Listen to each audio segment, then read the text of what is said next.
এই চাঁদাবাজিতে আক্রান্ত পুরো দেশ। তার সঙ্গে সঙ্গে সারা বাংলাদেশে লোডশেডিং, তার সঙ্গে সঙ্গে অভাব, তার সঙ্গে সঙ্গে অভিযোগ, তার সঙ্গে সঙ্গে মানুষের ব্যক্তিগত কষ্ট, রোগ শোক, বালা মুসিবত। সেই বালা মুসিবতের মধ্যে যখন কর্তা ব্যক্তিরা, ক্ষমতাসীনরা দাম্ভিকতা দেখায়, স্বপ্নের কথা বলে, দেশটিকে চাঁদের দেশে নিয়ে যাওয়ার কথা বলে এবং আরও অনেক কিছু বলে, যে অঝরে কান্না মানুষের ভিতরে মানে সংক্রমিত হয়, সেই কান্নার ফলে একটা জাতি এভাবে যে দীর্ঘমেয়াদে চলে, একটা জাতি প্রাগৈতিহাসিক যুগে চলে যায়, একটা জাতি তার সভ্যতা হারিয়ে ফেলে, একটা জাতি তার ভব্যতা হারিয়ে ফেলে। এরকম পরিস্থিতি যখন হয়, সে জাতির শিল্প, সাহিত্য, সংস্কৃতি সব কিছু ধুয়ে মুছে ছারখার হয়ে যায়। তাদের যে জাতীয় ব্রেইন, মানে অন অ্যাভারেজ যে মানুষের যে আইকিউ, এটা অবদমিত হয়ে যায়, পৌরুষত্ব কমে যায়, নারীত্ব কমে যায়, গর্ভধারণের ক্ষমতা কমে যায়, সন্তান উৎপাদনের ক্ষমতা কমে যায়, কাজ করার ক্ষমতা চলে যায়, এমনকি মৃত্যু ভয়, সে মৃত্যু ভয় চলে যায় তাদের। একটা জড় পদার্থে পরিণত হয় একটা জাতি। ঠিক এইরকম ঘটনাগুলো প্রতিদিন সামাজিক মাধ্যমে আসছে। বরিশালে একটা চাঁদাবাজির ঘটনা দেখলাম। একজন বৃদ্ধ মানুষ, দাড়িওয়ালা একজন বৃদ্ধ, তার অফিসে গিয়ে অকথ্য ভাষায় তাকে গালাগাল করা হচ্ছে। এরপরে তার অন্ডকোষ প্রচণ্ড বেগে চেপে ধরা হলো। ব্যথা এবং বেদনা এবং একই সঙ্গে অপমান। সন্তানের চেয়ে ছোট একজন মানুষ এসে তার অন্ডকোষ চেপে বলছে, এই টাকার চেক সিগনেচার করে দাও এখন এখানে। ওই অবস্থায় সেই লোক কিংকর্তব্য বিমূঢ় হয়ে সে চেক নিয়ে বলছে, কত টাকা লিখে দেব, কত যা চাও তাই লিখে দেবো, তুমি আমাকে মেরো না। এটা ভাইরাল হয়ে পড়েছে এই বাংলায়। এখন পর্যন্ত স্বরাষ্ট্রমন্ত্রীর পক্ষ থেকে কোনো বিবৃতি নাই। অপরাধী কারা একটু শব্দ করতে পারছি না, নাম উচ্চারণ করতে পারছে না কেউ। সবাই বলছে বরিশাল শহরে এই ঘটনা ঘটছে, কারা কি কেউ কোনো কথা বলছে না। এই দৃশ্য যে মা দেখছেন, যে বোন দেখছেন, যে সন্তান দেখছেন, যে অবধ শিশু দেখছেন, যে কিশোর দেখছেন, ইন্টারনেটের কল্যাণে এগুলো এখন যে কোনো হরর মুভির মতো ছড়িয়ে পড়ছে। বিশ্বাস করেন, কোনো মানুষ, বিবেকবান মানুষ ঘুমাতে পারছে না। আর একটা এরকম দৃশ্য দেখলাম, আর এক চাঁদাবাজ, সে বিরাট এক ছুরি, চকচকে ছুরি, সেই চকচকে ছুরি 1 হাত লম্বা বা 1.5 হাত লম্বা ছুরি, সেই ছুরিকে একজনের হলকম চেপে ধরছে, হলকম চেপে ধরছে। ধরার পরে সেই ছুরি যেভাবে আপনি কষাই, যেভাবে মাংস কাটার আগে, তৈলাক্ত মাংস ছাড়ানোর আগে ছুরিতে ধার দেয়, ওইরকম সে ছুরি ওখানে কোনো টেবিল বা কিছুর সাথে ওইভাবে ছুরিটা সে ধার দিয়ে দিয়ে শানিত করে তারপরে তার গলার কাছে ধরছে, এটা দে। এই দৃশ্য ছড়িয়ে পড়েছে। গুলিস্তানে বিএনপি এবং জামাতের মধ্যে চাঁদাবাজি নিয়ে মারামারি, এবং যে দৃশ্য ভাইরাল হয়ে গেছে, এবং সেই দৃশ্যের পরে আবার মিছিল মিটিং হচ্ছে এই খোদ রাজধানীতে। এরই যে অসংখ্য ঘটনা, এই অসংখ্য ঘটনা মানুষের হৃদয়ে কিভাবে বেদনা তৈরি করছে একবার একটু চিন্তা করেন তো। আপনাদের মনে আছে কক্সবাজারের সেই যে কমিশনার একরাম, তাকে যখন ক্রস ফায়ারে দেওয়া হবে, ঠিক এই সময় তার মেয়ে তাকে টেলিফোন করলো, র্যাবের সেই ক্রস ফায়ার। তারপর সেখান থেকে সে কাঁদছিল, একরাম কাঁদছিল। তার মেয়ে বলছিল, বাবা তুমি কাঁদছো কেন? বাবা বলতে পারছিলেন না যে আমাকে একটু পরে মেরে ফেলবে মা, তোমার সঙ্গে এটাই আমার শেষ কথা, এই জন্য আমি কাঁদছিলাম। তিনি সন্তানকে প্রবোধ দিচ্ছিলেন যে না মা, আমি এমনিই কাঁদছি। সারা বাংলাদেশকে কাঁপিয়েছিল। এবং সেই র্যাবের অমানবিক কর্মকাণ্ডের ফলে র্যাবের উপর যে আল্লাহর গজব নাজিল হয়েছিল, সেই গজব এখনো উঠেনি। এই র্যাব 7 জনকে মার্ডার করেছে নিজেদের স্বার্থে, কোনো রাষ্ট্রীয় হুকুম ছিল না, শুধুমাত্র টাকার জন্য।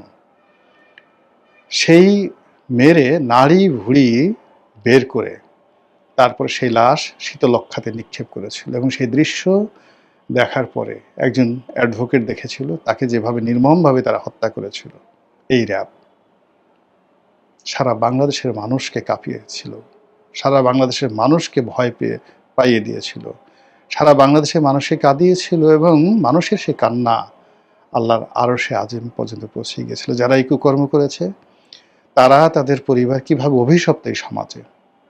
একটু দেখেন তো সেই র্যাবের সেই লোকগুলো কোথায়, কি অবস্থা আছে, তাদের আত্মীয় স্বজনের ছেলে সন্তানরা কি অবস্থায় আছে। এই হলো পাপ। এবং যে সরকার আমলে, শেখ হাসিনার আমলে, আওয়ামী লীগের আমলে, যে স্বরাষ্ট্রমন্ত্রীর আমলে এই ধরনের দুর্বৃত্তপনা ঘটেছে, দেখেন তো তাদের জীবন।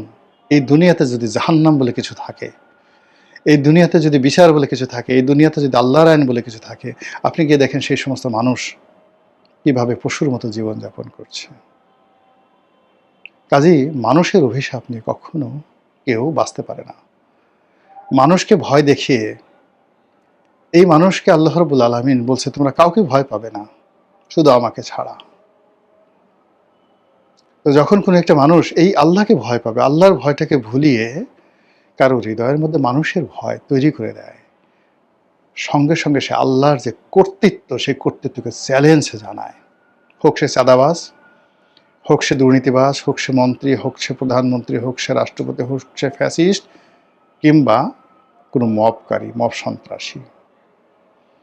যখন একটি মানুষ আল্লাহকে ভুলে মানুষকে আল্লাহ ডাকতে বাধ্য হয়, প্রাণ ভিক্ষা চায় মানুষের কাছে, বাবা গো তোমার কাছে প্রাণ ভিক্ষা চায়, আমাকে মেরো না, তখন ওই মুহূর্তে ওই মানুষটি জীবনের তাগিদে শিরক করে বসে। সে আল্লাহকে ভুলে যায়। তার জীবনের মালিক আল্লাহ, তার মরণের মালিক আল্লাহ, তার রিজিকের মালিক আল্লাহ সে ভুলে যায়। ভুলে গিয়ে ওই সন্ত্রাসীকে সে মনে করে সেই আল্লাহ।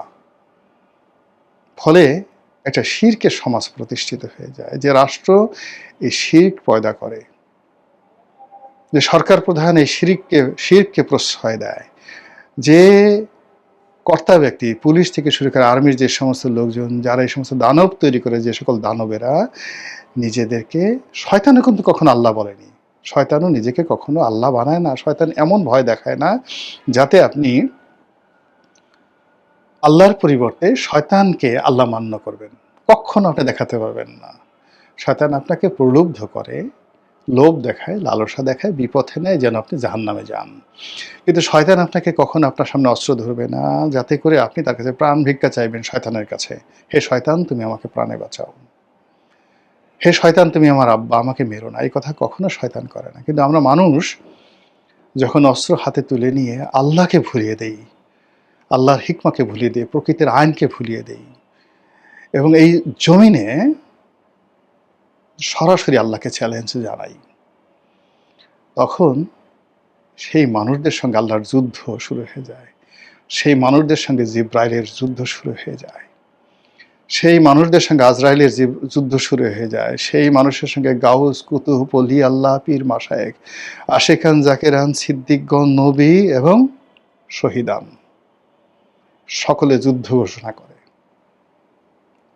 সে মানুষকে যারা প্রশ্রয় দেয়, সেই মানুষদেরকে যারা ওন করে, মানে এই ধরনের খারাপ মানুষদেরকে, তাদের উপর থেকে আল্লাহ রাব্বুল আলামিন তার বরকত উঠিয়ে নিয়ে যান, তার রহমত উঠিয়ে নিয়ে যান, তার হিকমা উঠিয়ে নিয়ে যান, তার হেদায়েত উঠিয়ে নিয়ে যান।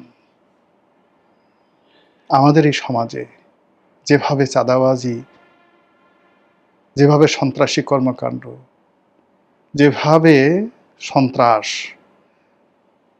মানে পাগলা ঘোড়ার মতো চলছে, প্রত্যেকটা মানুষকে তছনছ করে দিচ্ছে, এ এক অভিশাপ, এ এক প্রাকৃতিক অভিশাপ। যে অভিশাপ আমরা সবাই, যাকে বলে পঙ্গপালের মতো মরতে যাচ্ছি। এ দৃশ্য দেখা যায় না। কার কাছে বিচার চাইব, কাকে বলবো এগুলো ঠেকানোর জন্য? যারা এগুলো ঠেকাবেন তারা গান গাচ্ছেন, যারা এগুলো নিয়ন্ত্রণ করবেন তারা পান খাচ্ছেন, যারা মানুষকে প্রবোধ দিবেন, আল্লাহ রাব্বুল আলামিন যাদেরকে খলিফা নিয়োগ করেছেন, মানুষের মানে জানমালের নিরাপত্তা দেওয়ার জন্য আল্লাহ যাদেরকে মনোনীত করেছেন, তাদের দৃষ্টিতে এই বিষয়গুলো যদি না আসে, তারা যদি এগুলো নিয়ন্ত্রণ করতে অপারগ হয়, কিংবা তাদের ক্ষমতা নাম ব্যবহার করে যদি এই সমস্ত কর্মকাণ্ড হয়, কল্পনা করতে পারবেন না প্রকৃতি কতটা প্রতিশোধ পরায়ণ। আল্লাহর কাছে আশ্রয় চাই, আল্লাহর কাছে পানাহ চাই যে বিপদে পড়েছি আমরা পুরো জাতি। মহান আল্লাহ যদি আমাদেরকে দয়া না করেন, আমরাও আদ জাতির মতো শেষ হয়ে যাব, আমরাও সামুদ জাতির মতো শেষ হয়ে যাব, আমরা আশ্রয়হীন হয়ে পড়ব। হে আল্লাহ, আপনি জাতিকে রক্ষা করুন, আপনার এই বান্দাদেরকে রক্ষা করুন, আমাদেরকে মাফ করে দিন, আমাদেরকে উত্তম নেতা দান করুন, পরহেজগার নেতা দান করুন, যোগ্যতম নেতা দান করুন। 18 কোটি মানুষের বিশ্বাস এবং ভালোবাসাকে যারা মূল্য দিতে পারবেন সে মানুষ দান করুন। আসসালামু আলাইকুম রহমতুল্লাহি ওয়া বারাকাতুহু।